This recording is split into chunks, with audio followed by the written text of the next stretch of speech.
Вітаю! В ефірі програма «У мережі». Мене звати Роман Сов'як. І сьогодні ми обговоримо ситуацію, яка трапилась зараз навколо хвороби COVID-19. Мій гість – генеральний директор Закарпатського центру легеневих хвороб, заступник голови профільної комісії Закарпатської обласної ради Василь Скрип. Пане Василю, дякую, що знайшли час прийти в студію. Я знаю, що зараз ситуація така дуже напружена, і у вас там графік фактично похвилинно розписаний. Тоді з головного. Насправді така плачевна ситуація із ковідом? Чи це більше політики, ніж реальності? Я думаю, що визначати її як плачевна не вартує. Вона дійсно дуже складна і по нашим прогнозам вона ускладниться. Тому треба реагувати адекватно на складну епідеміологічну ситуацію, яка є в нашому краї, яка є в нашій країні, яка є в світі. У нас на сьогодні плюс 9,5 тисяч хворих по всій Україні. На Закарпатті ми маємо майже 3 сотні хворих. І ця статистика практично така останній тиждень. Плюс-мінус 10-20 хворих на Закарпатті, іноді до сотні доходить. Але тим не менше, про що це говорить? У нас збільшилась кількість тестувань чи реально збільшила кількість хворих? Кількість тестувань у нас поволі зростає, це правда. Але збільшення захворюваності більше всього зв'язано не із збільшенням кількості тестувань, а із збільшенням реальних хворих, заражених на COVID-19. Зрозуміло також те, що всі ці показники і по Україні, та, до речі, по нас по області дійсно вже майже 300, я думаю, це ще не межа, хворих буде більше за добу. Але реальна цифра, щоб ми знали, що таке реальна цифра, треба ту цифру, ту статистику ми маємо сьогодні, потрібно умножити на 3. І це буде тоді наближатися до істини. Тобто близько 1000 хворих лише на щоденно Закарпатті? Фіксується на Закарпатті, так. А чому така різниця велика? Ви кажете, множити на 3. Все-таки доступ до тестування в нашій державі ще значно нижче, ніж в інших країнах. Гаразд. Що вирішить, якщо доступ буде для всіх охочих тестуватися? Якщо доступ буде для всіх, то, звичайно, кількість хворих одномоментно буде виявлено значно більше. Так, наприклад, це було зроблено у Словаччині на минулому тижні. Там зробили тотальне, суцільне обстеження хворих шляхом полімеразової ланцюгової реакції і виявлено 1% хворих на коронавірус. По всій країні? По всій країні. Це 1% це говорить про те, що у Словакії є епідемія. А оскільки ця епідемія поширена в всі країни, то це пандемія. Найкраща ситуація в нас, звичайно. Добре, будемо ми знати, що у нас така ситуація, 1%. Що нам робити? Що нам дасть ця статистика? Всі хворі, які виявлені, в першу чергу повинні бути ізольовані і контакти обстежені. Дуже просто. Дуже просто. Як і в будь-якій інфекційній хворобі. Звичайно. Знайти і відділити. Ізолювати і обстежити контакти. Будь ласка, виведіть статистику «Української правди». От ми бачимо зараз себе на екрані, криву. Крива зараз пересікається більше в день хворих, ніж тих, хто вилікувався, але тим не менше ця кількість зростає. Коли буде критична ситуація? Про це я не можу сказати. Я думаю, що про це не може сказати ніхто. Тим більше я не епідеміолог, але знаю, що епідеміологи визначити, коли буде припинення зростання, не знаємо. Однак я прогнозую, що до кінця року захворюваність ще на 100% виросте. Якщо подивитися ту ж саму статистику по всіх країнах світу, то вона не тільки в Україні така унікальна, звичайно, що йде вгору, але по всьому світу. Я зустрічав навіть таку думку з лікарями, якими спілкувався, що поки не перехворіє 80-90% усього населення, то ми не вийдемо зі цієї хвороби. Ви теж так гадаєте? Так це очевидна річ. Якщо немає вакцини і немає специфічної профілактики, тобто вакцинування, то є лише один шлях – це суспільний імунітет, а він може виробитися, коли перехворіє і буде імуноглобуліни у людей від 40 до 70%. 80% – це, мені здається, перехват. До 70%. От коли ми перехворіємо від 40 до 70%, це буде означати, що епідемія піде на спад. Тобто половина населення, як мінімум, має перехворіти? Так. Про людські втрати тут навіть говорити не варто, це дуже багато. Говорити варто. Зрозуміло, що будуть втрати, але, навірно, перше, не потрібно панікувати.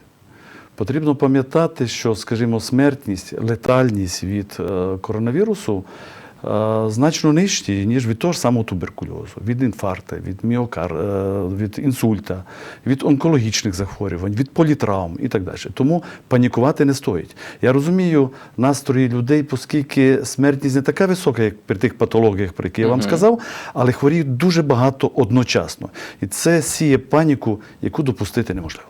От саме паніка – це, напевно, найгірше буде в Це коронавірусного найгірше, це найбільше зло, яке може супроводжувати будь-яку епідемію.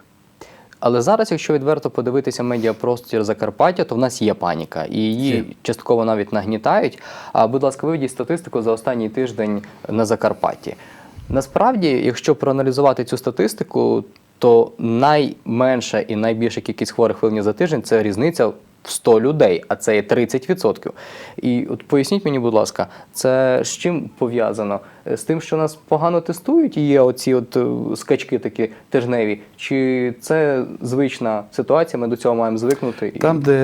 Там, де стопчики понижаються, подивіться, це будуть вихідні дні. Угу. Це зв'язано тільки з тим. Значить, зменшення так от по дням, тому береться епідемічна ситуація на протязі тижня. Оце достовірний показник. Зрозумів. Цей показник, який ми зараз бачили, наскільки він поганий от для медичної системи? Ну, для медичної системи найстрашніше, коли одночасно захворюває дуже багато людей. Тому ми часто говорили і говоримо про карантин. Реально карантин, він же не попереджує хворобу в принципі, Так. а він попереджує велику кількість заражень одночасно.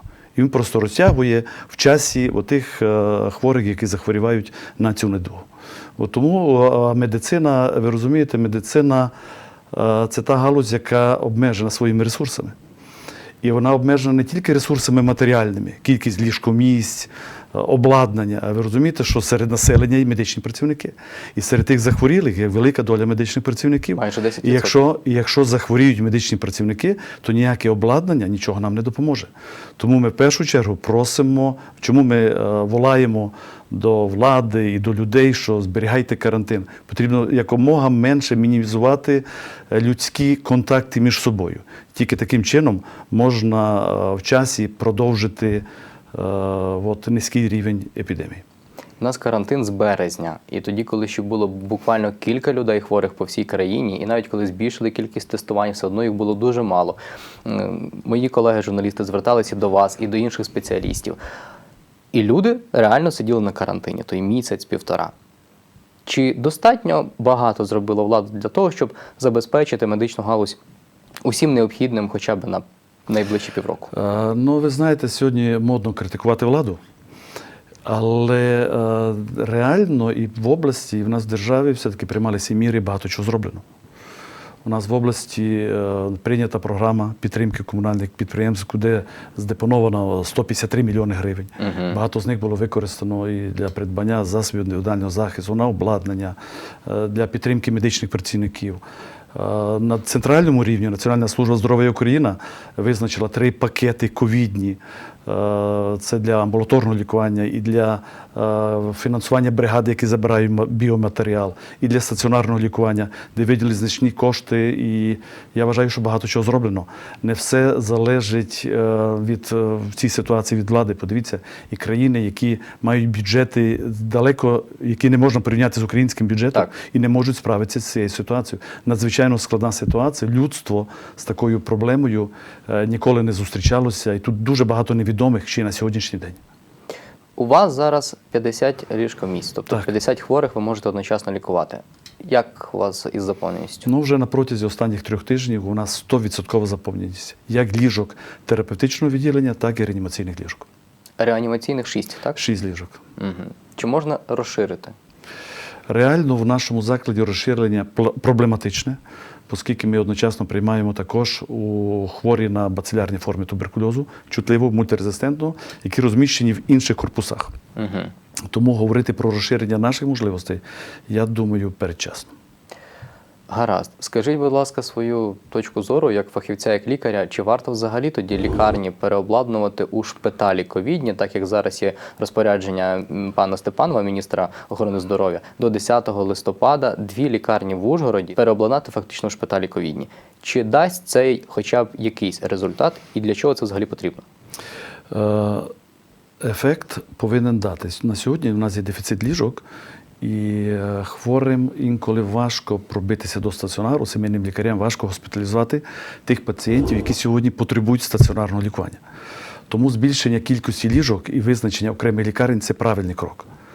Але все рівно я вважаю, що нам потрібно, скільки ми ліжок не відкрили, їх завжди буде мало. Вони завжди на протязі тижня будуть заповнені. Тому надзвичайно важливо удосконалити роботу на рівні первинної медико-санітарної ланки. Ми потрібні і допомагати сімейним лікарям, і вчити їх. І вони самі повинні зрозуміти, що вони є основні, як і в будь-якій медичній проблематиці, сімейники, первинна ланка – це основа основ. Всі інші проблеми, які вирішуються на третьому рівні, це і 100% медичних проблем, це 7-8% проблем. Тому за рахунок збільшення кількості ліжок лише цю проблему подолати неможливо. Сьогодні я хочу, щоб ви порозуміли наші земляки, наші глядачі про те, що є покази для госпіталізації. Так. Але є досить, мені здається, останнім часом значна кількість пацієнтів, які після одержання позитивного ПЛР-тесту, у них починається страх. У них починається страх. Інколи це доходить до істерії.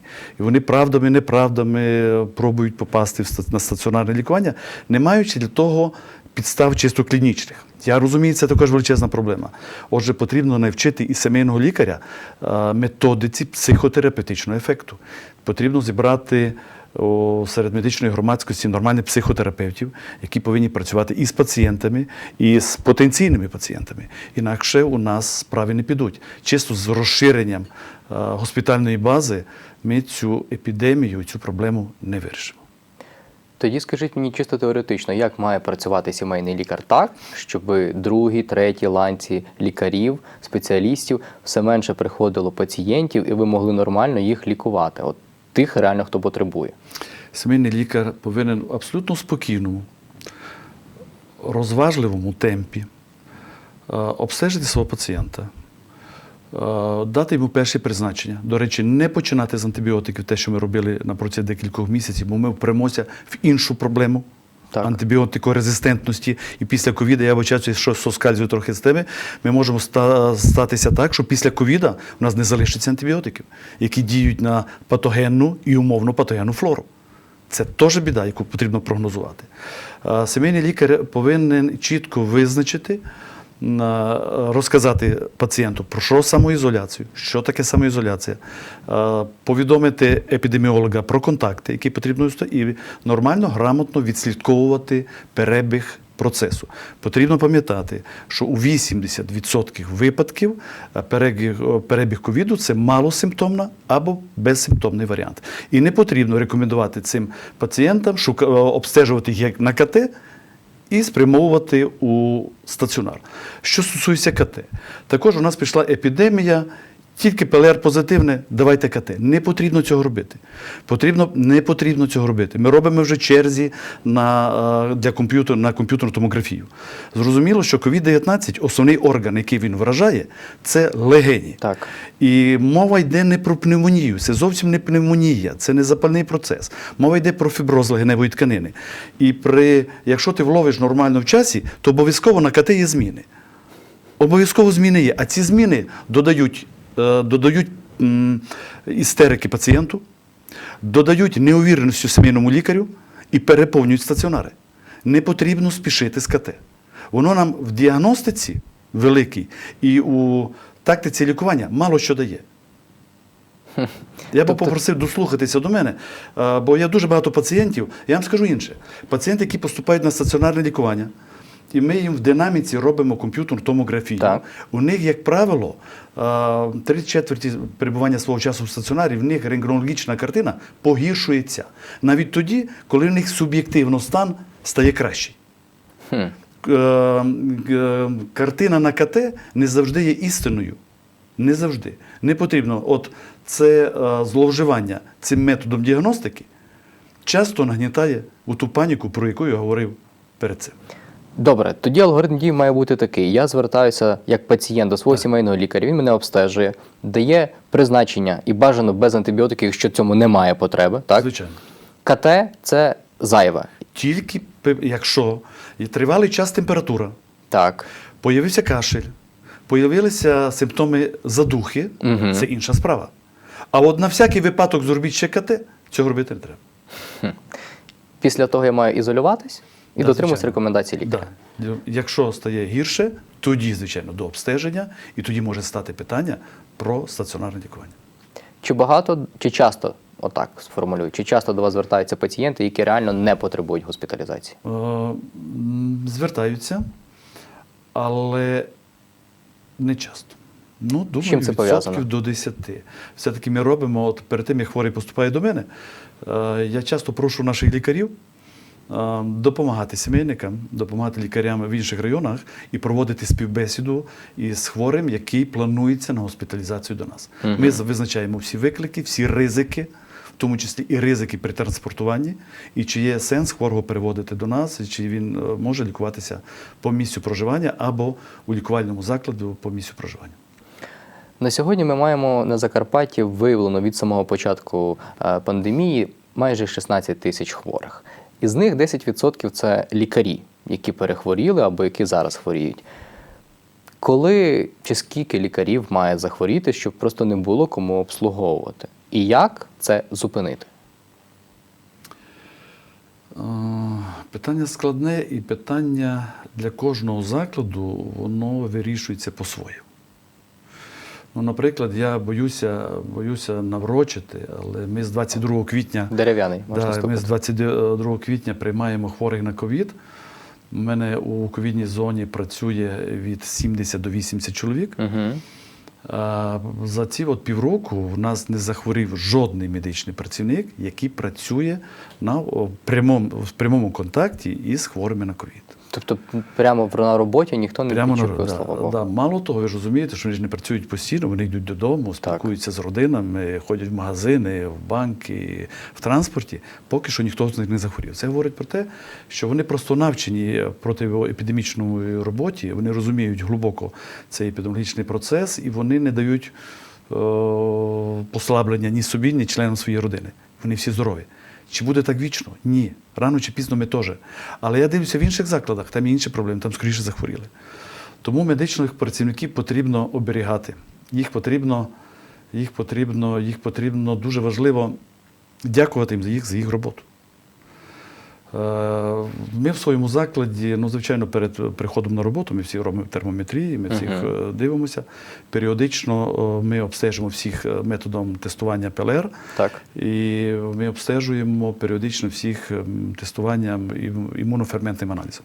Добре, що ми придбали заковідний паркет, імуноферментний аналізатор, і самі робимо, обстежуємо свої контингенти, в першу чергу своїх медичних працівників. Угу. Тому це потрібно робити, навірно, всім. Медичний працівник, як і будь-яка інша людина, якщо має температуру, вона відсторонена, обстежена і вилікована. Зрозумів. 10% – це багато від усіх хворих? Дуже багато. Дуже багато. От ми говорили з вами про місця нові, навіть якщо буде багато ліжок створених, то чи є люди, персонал, який буде їх обслуговувати? Поки що ми повинні вчити медичний персонал, і ми його учимо. Я думаю, в нашому закладі це певний успіх є, тому що ми їх навчили. А на сьогодні медичний персонал, оскільки у нас пандемія коронавірусу, повинна пам'ятати, якщо людина з невідомим статусом є на прийомі чи в стаціонарі, повинна до нього відноситися як до ковідної людини. Як до людини, яка заражена на ковід. Вона повинна бути в засобах індивідуального захисту. В респіраторі, в окулярах або щиток, як мінімум, перчатки і халат, одноразовий халат, і бахіли. От якщо людина знаходиться в такому, отак береже себе, плюс дистанція, то ризик захворіти наближається до нуля. Але це не всі ж так роблять.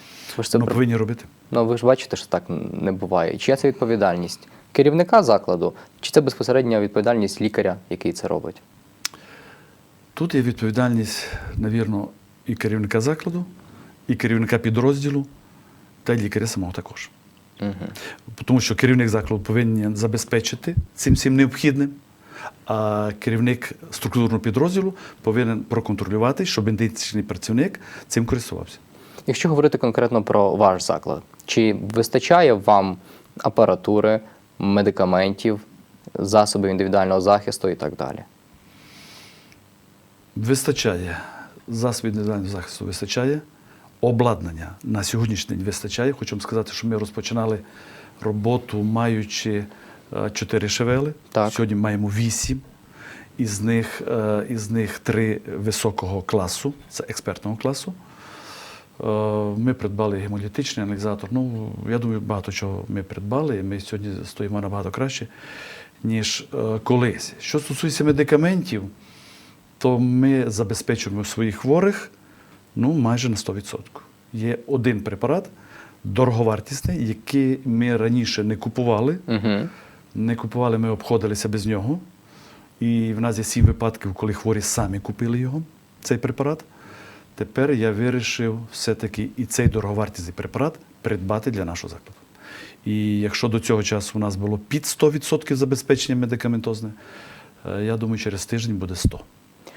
Інша справа, це мова йде про те, що в мене знаходиться 50 хворих на ковід.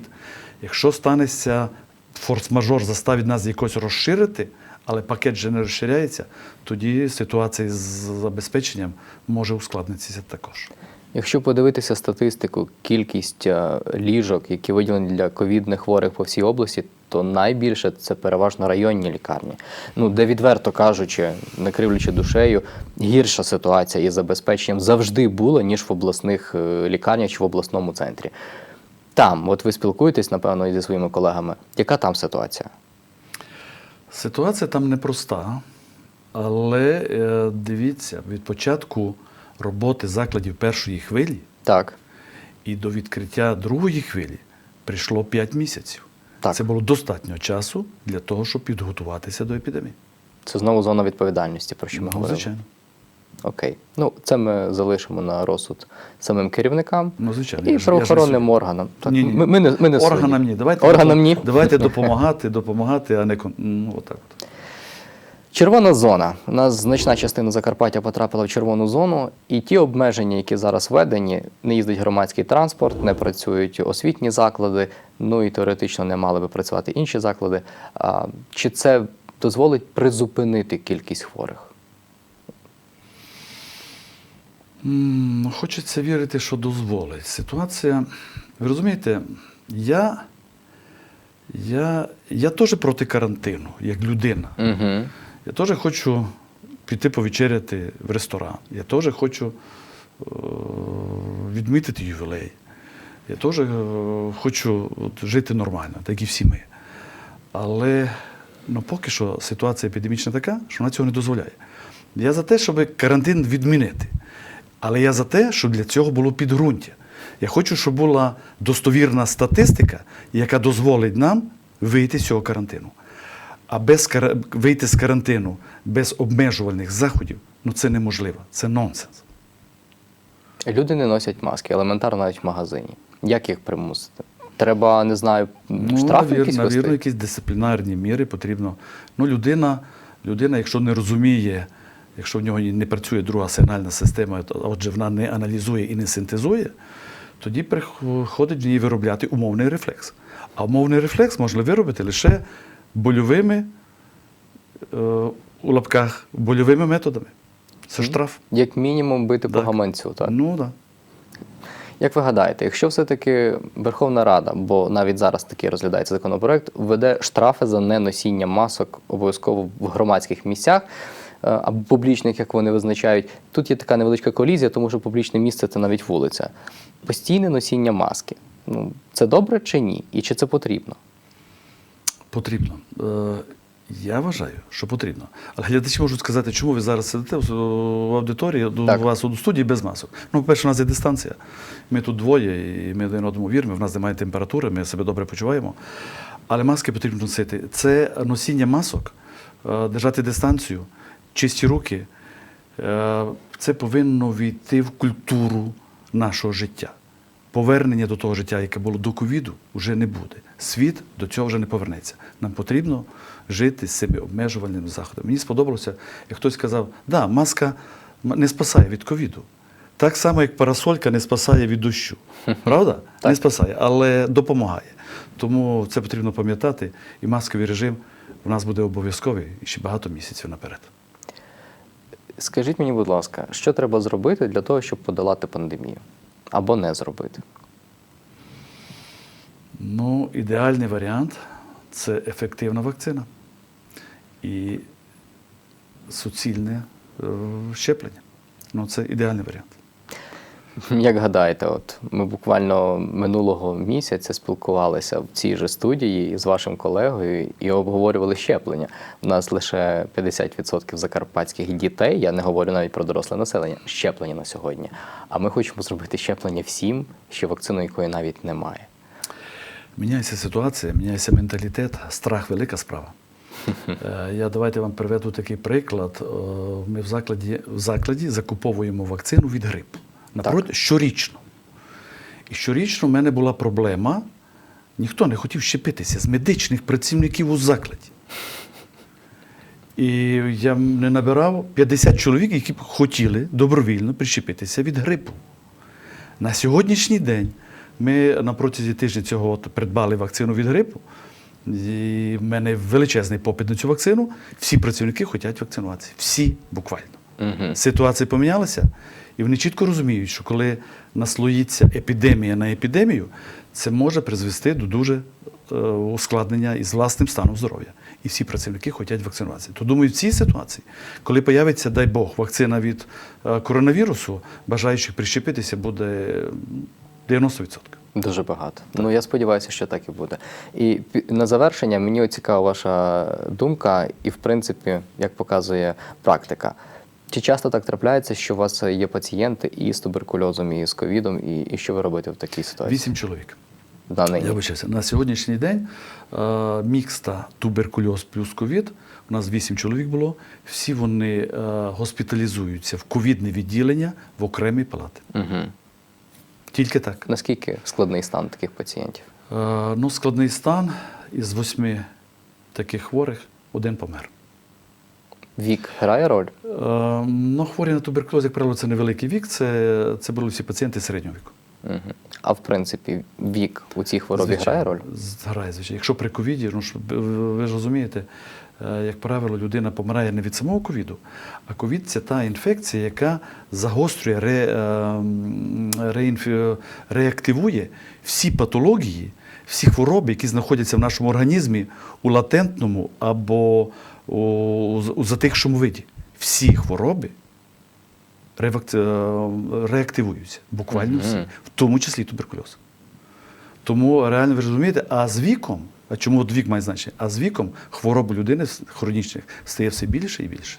Тому чим вищий вік, тим більше ризик. Серцево-судинні, діабет. Судинні, діабет, гематологія, онкологія, ревматологія, багато-багато хвороб. Одним словом, треба було себе берегти. Точно, берегти себе старе завжди. Добре. Я думаю, на цьому будемо завершувати. Я вам дуже дякую, що знайшли півгодини для нашої розмови. І я сподіваюся, що ми вийдемо з цієї ситуації з високо піднятою головою. Спасибі вам і бажаю всім здоров'я. Дякую. Нагадую, всі наші програми ви можете побачити на офіційній сторінці у Facebook, а також на нашому YouTube-каналі. Пишіть нам про свої проблеми, а ми запросимо компетентних гостей. Дякую. На все добре.